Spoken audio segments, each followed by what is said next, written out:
Let's get the big stories from underwatertimes.com with Jeff Dudas joining us in Miami this morning. Morning to you, Jeff.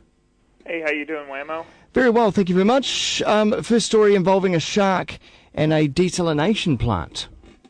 Yeah, there's always something, with water. There's either like vitamin water now, or you get water from Fiji, or special electrolytes.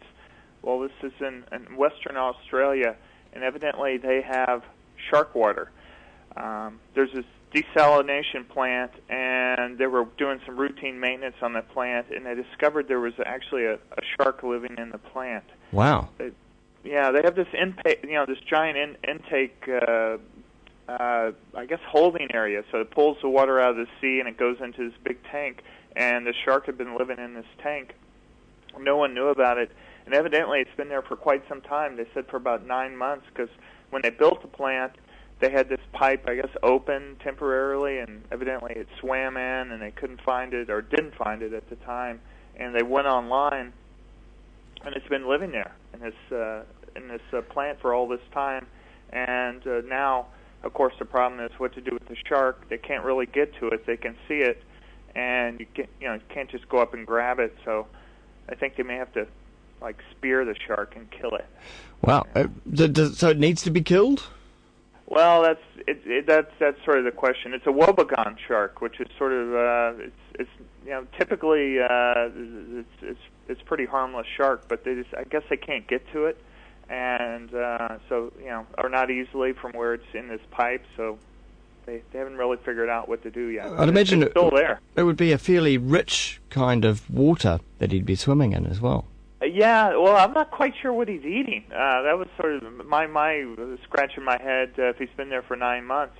But yeah, it's the intake, so it's still still salty water. It's a desalination plant, and presumably they're filtering the water. And there's no missing workers at the desalination plant? No, none reported. But okay. Maybe other things are coming in, but I just don't know how it could live that long. Indeed. Without. Well, next story is proof that techno can indeed kill. Yeah, it's if you didn't have enough reasons to not like raves, this is another one. This is in Lipperswil, Switzerland. Animal rights activists are really outraged. They had at this marine park, they had a 2-day rave.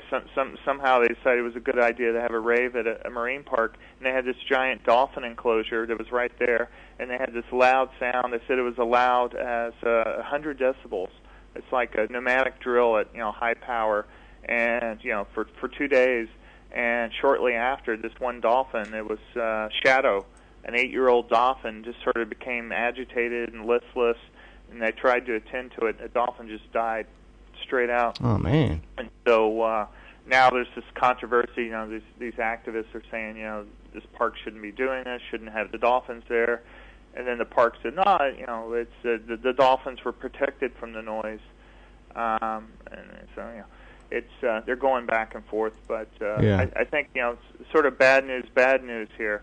The park said it's actually had a pretty bad track record with dolphins. They said 7 dolphins have died in this park over 3 years. So, it might not have been the rave, but maybe it's just the park.